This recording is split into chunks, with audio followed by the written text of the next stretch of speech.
পিছে পিছে পিছে খুলে ফেলেন, খুলে আছে।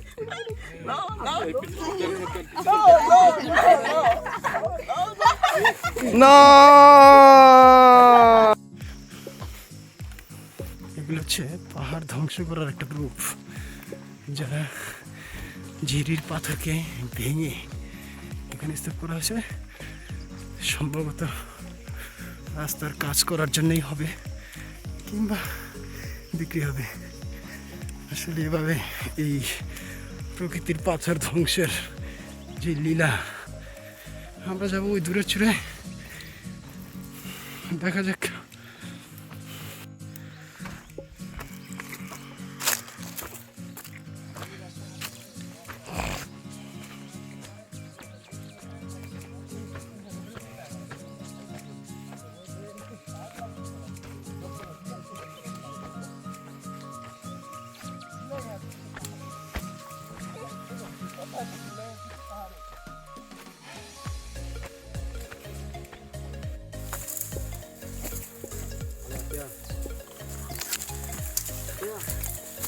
আমাদের রাস্তা শেষ করে, দুলাময় রাস্তা শেষ করে আমরা বনের রাস্তা বেরোচ্ছি। আমাদের জঙ্গল হয়ে যেতে হবে।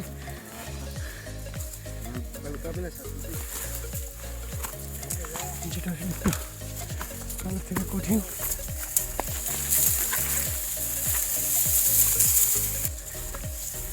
বনের এই রাস্তাটা জঙ্গলে ভরা, নিচে ছিল জঙ্গল, মধ্যে দিয়ে শেষ করতে হবে। চমৎকার কিছু ফুল আছে এখানে।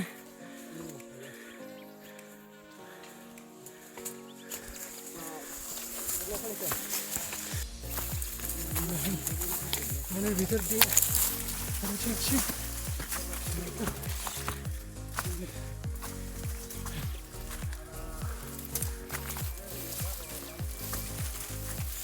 ধুলার জানাচ্ছে এত প্রোটেক্ট ব্যবহার করছিলাম, আমাদের জঙ্গলে এসে ধুলা থেকে কিছুটা সেভ হলাম।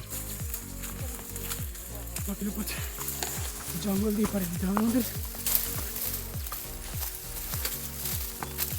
আমাদের টিমে আমাদের সবচেয়ে সিনিয়র বড় ভাই, আমাদের রূপ ভাই। রূপ ভাই একটু, হ্যাঁ রূপ ভাই হচ্ছে সবচেয়ে সিনিয়রদের আমাদের অভিভাবক। রূপ ভাই একজন ডাক্তার। রূপ ভাই কেমন লাগতেছে? আলহামদুলিল্লাহ, অনেক ভালো লাগতেছে। এই বয়সে 55+ বয়স চলে, এই বয়সেও এই সঙ্গ দিতে পারবো, আল্লাহর কাছে হাজার শুকরিয়া। দেখা যায় বয়স একটা যে সংখ্যা, তার উপর দিয়ে দেওয়া যায় হাজার চূড়ায় বাংলাদেশের খুব কম সংখ্যক মানুষ এসেছে। এবং যদি 55 বছরে কেউ এসে থাকে, সেটা আমার মনে হয় সবচেয়ে বয়স নিয়ে আসা লোকদের মধ্যেই এই ভাই মনে হয় প্রথম। কারণ এত বয়স 55 নিয়ে হাজারের চূড়ায় আসা কোনো ট্রেকার আমাদের চোখে পড়ে নেই। তো সবচেয়ে একটা দুঃখের স্মৃতি হচ্ছে, ভাই যখন আসতেছিল তখন ভাইয়ের ফোনটি হায়দ্রাবাদ থেকে চুরি হয়ে যায়। আমরা তারপরও শোক কাটিয়ে খুব ভালো একটা ট্যুর শেষ করার জন্যই হচ্ছে আমরা চলে আসি। তো থাকুন, আরও তো একটু পরে হচ্ছে আমরা হাজার চূড়ায় চলে যাবো। তো ভালো থাকুন।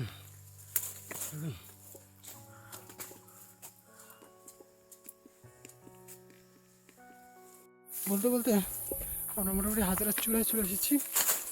হাজারের চূড়াটা আগে একসময় কিছুই ছিল না, এখন হাজার চূড়ায় আই ক্যান বিলিভ ইট, যেখানে খুব চমৎকার চমৎকার ঘর হয়েছে ঘুমানোর জন্য। হ্যাঁ কোথায়? হ্যাঁ ভাইনুল, কোথায় তুমি? আলহামদুলিল্লাহ, বাংলাদেশের নবম সর্বোচ্চ চূড়া হাজরা, নবম।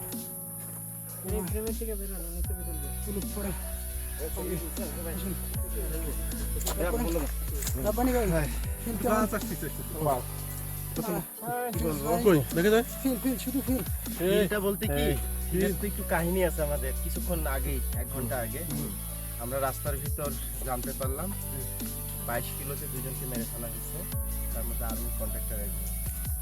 তো সবাই অনেক ভয়ে ছিল। অনেকের সঙ্গে দেখা হয়েছে, তারা জানালো যে এই পরিস্থিতি, এবং আমরা উঠতে গিয়ে হাজরার নিচেই কিছু কাজ করতেছিল, তারা আমাদেরকে দেখে পালাই গেছে।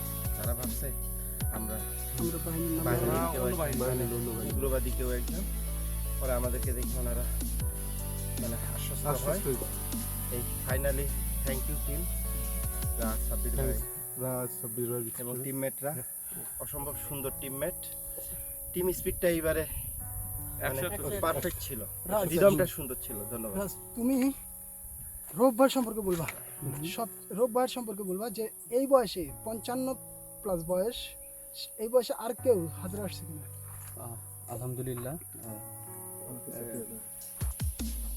দ্বিতীয়বারের মতন হাজারচূড়ায় আমরা কিছু অভিযাত্রী দল, সাথে রয়েছে আমাদের সিনিয়র বড় ভাই সাব্বির, তারপরে আমাদের সোয়াদ রাব্বানী ভাই, তারপরে আছে প্রদীপ ভাই, তারপরে আছে মোহানি, আরও অনেকে আছেন, এবং রাইসে যারা দ্বিতীয়বারের মতন আবারও এই অভিযানে রয়েছে। এর আগের বার প্রথমবার যে হাজারচড়া আমরা এক্সপিডিশন করেছিলাম, সেবারও ট্রেলটা অনেক ডিফিকাল্ট ছিল। তো ওইবারের চেয়ে এবারের রুটটা আরও অনেক ডিফিকাল্ট, আর পরিস্থিতি মানে ঘোলাটে। গতকালকেই 24 কিলোতে 22 কিলোতে এবং 24 কিলোর মাঝামাঝি স্থানে গোলাগুলি হয়েছে, 3 জন ওখানে নিহত হয়েছে। তো এর মাঝে আমরা হাজারচড়া সাবমিট করেছি, এটা গৌরবের কিছু না। কিন্তু সাথে আছেন আমাদের রব ভাই, যিনি এর আগে আমার সাথে পুকুরপাড়া অভিযানে ছিল। বয়স যে শুধু একটা সংখ্যা, এটাই আবার তিনি প্রমাণ করলেন। হ্যাঁ, 55 বছর বয়সেও এর আগে সে রাঙামাটির সে দুর্গম পুকুরপাড়া দুমদঙের মতন ট্রেল সে সাকসেসফুলি শেষ করেছিল। এবারও হাজারচড়া তিনি সাবমিট করেছিল। তো আমাদের টিমের পক্ষ থেকে এবং টিসিবির পক্ষ থেকে ভাইকে শুভেচ্ছা, অভিনন্দন। ভাই যদি কিছু বলতেন। আসসালামু আলাইকুম, সবাইকে অভিনন্দন। সবাইকে পাহাড়ের চূড়ায় ওঠার আমন্ত্রণ জানাচ্ছি। বয়সটা একটা নিতান্তই সংখ্যা মাত্র, মনোবলটাই প্রধান এবং আন্তরিকতাটাই সবার জন্য সুফল বয়ে আনে। বিশেষ করে টিমমেটদের সহযোগিতা, সবাইকে একাট্টা হয়ে থাকা, এটা আসলে আমাদের এই ভ্রমণকে সার্থক করে তুলছে। সবাইকে আবারও আমন্ত্রণ জানাচ্ছি পাহাড়ের চূড়া থেকে। যেভাবে ভালো আছে। আলহামদুলিল্লাহ, সবাই ভালো থাকেন। তো আসলে এই চূড়ায় এসে মনের অভিব্যক্তি বলতে গেলে অনেক কিছু বলতে হয়, তো যেটা না বললেই নয় সেটা হচ্ছে আমাদের দেশের পরিস্থিতি এবং পরিবেশ বিবেচনায় আসলে এই পাহাড়গুলি এখন উঠা চড়া এটা অনেকটা একটু ডিফিকাল্ট হয়ে গেছে। তো সবার কাছে অনুরোধ জানাবো, আপনারা যারাই আসবেন পরিবেশের কোনো ক্ষতি করবেন না, পরিবেশকে সুন্দর রেখে ভ্রমণের চিন্তা করবেন। আর ভ্রমণ যেন মনের খোরাক হয়, এটা নেশা হয়, পেশা হোক, কিন্তু এমন কিছু করবো না যেটাতে হচ্ছে পাহাড়ের ক্ষতি হয়। আরেকটা জি, আমরা যে হাজারচূড়ায় হ্যাঁ বলো বলো বলো বলো তুমি। হাজারচড়ার চূড়ায় আবার নতুন করে আপনার আরাকান আর্মিদের নতুন ক্যাম্প হচ্ছে। গত সপ্তাহ তারা এখানে ছিল, তো একটা প্রয়োজনে তারা নিচে নামছে, যেটা হচ্ছে এখানে রাস্তার কাজ চলতেছে। তো আর্মি আর আরাকান তখনই মুখোমুখি না, আর্মিদের সম্মান করে তারা এখান থেকে সরে গেছে কিছু সময় সাপেক্ষে পড়বে। তো যারা এদিকে আসবেন অবশ্যই খোঁজ খবর নিয়ে আসবেন, কারণ জীবনের থেকে কোনো কিছুই বড় হয় না। আপনি বেঁচে থাকলে অনেকবার এখানে আসতে পারবেন। তো সবাই ভালো থাকবেন, সুস্থ থাকবেন, ভ্রমণের জয় হোক। সবাই আমরা কোথায় একটু বলবো সবাই? এই হাজারচড়া উৎসবে আমরা রোমাঞ্চিত হব। সবচেয়ে বড় কথা হচ্ছে এটা আমাদের স্বাধীনতার মাস। স্বাধীনতা শুরু হয়েছিল আমাদের সেই স্বাধীনতার চিন্তা করে, সেই গর্বের যেই মুক্তিযোদ্ধা তাদের সাথে গর্ব করব। আমাদের এই যে বাংলাদেশ, এই বাংলাদেশ চিরজীবী হোক, বাংলাদেশ থেকে সকল অপকর্ম অপবাদ দূর হোক। জয় হোক ভ্রমণের, জয় হোক ভ্রমণের। সবাই সবাই কাজ করে দিলি। আচ্ছা আমরা একটু আজানের শব্দটা শুনি।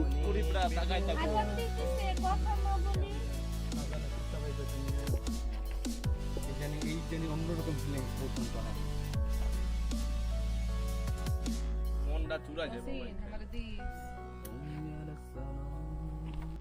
যদি সাপোজ আপনার লুঙ্গি এখন উড়ে যায় তখন কি হবে? তখন তো মাথাতে কি লুঙ্গি কোথায় উঠবে ভাই?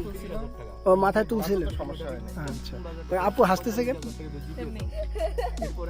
ছোট বোন না বুঝে আছে ওরা চকলেট কিনে দিয়ে। আর এই বান্ধবী নিয়ে যে পাহাড়ে আসছেন এই ব্যাপারে আপনার মতামত কি? ভিডিও হচ্ছে? না না আমি অন্য একটা কাজ করতেছি, আপনি বলুন এই বান্ধবীকে নিয়ে যে পাহাড়ে আসলেন আপনার অনুভূতি কি? আপনি কাউকে বলিয়েন না। আমি সব বলে দিব, সব বলে দিব, কাউকে বললেন না। সব বলে দিব। সকালে কি করছে আমি বলে দিব সব। আচ্ছা তুমি দুপুরে কি করেছো আমি এটা বলবো। বান্ধবী কি পুরো স্যাটিসফাইড? না এত ভালো লাগতেছে না ব্যাপারটা, মানে এনজয় হচ্ছে না কোনো ফ্রেন্ড দিয়ে, কোনো ফ্রেন্ড পছন্দ হচ্ছে না, ভাই ব্রাদার ঠিক আছে, ওকে ভাই, এই যে ভাই ব্রাদার, এই যে ভাই ব্রাদার, এই যে ভাই ভাই এই যে ভাই ব্রাদার, এই যে ভাই ব্রাদার। ওইটা তো বয়ফ্রেন্ড। না, আমি কেমন থাকবো? আমার পোস্ট কি? কি অবস্থা।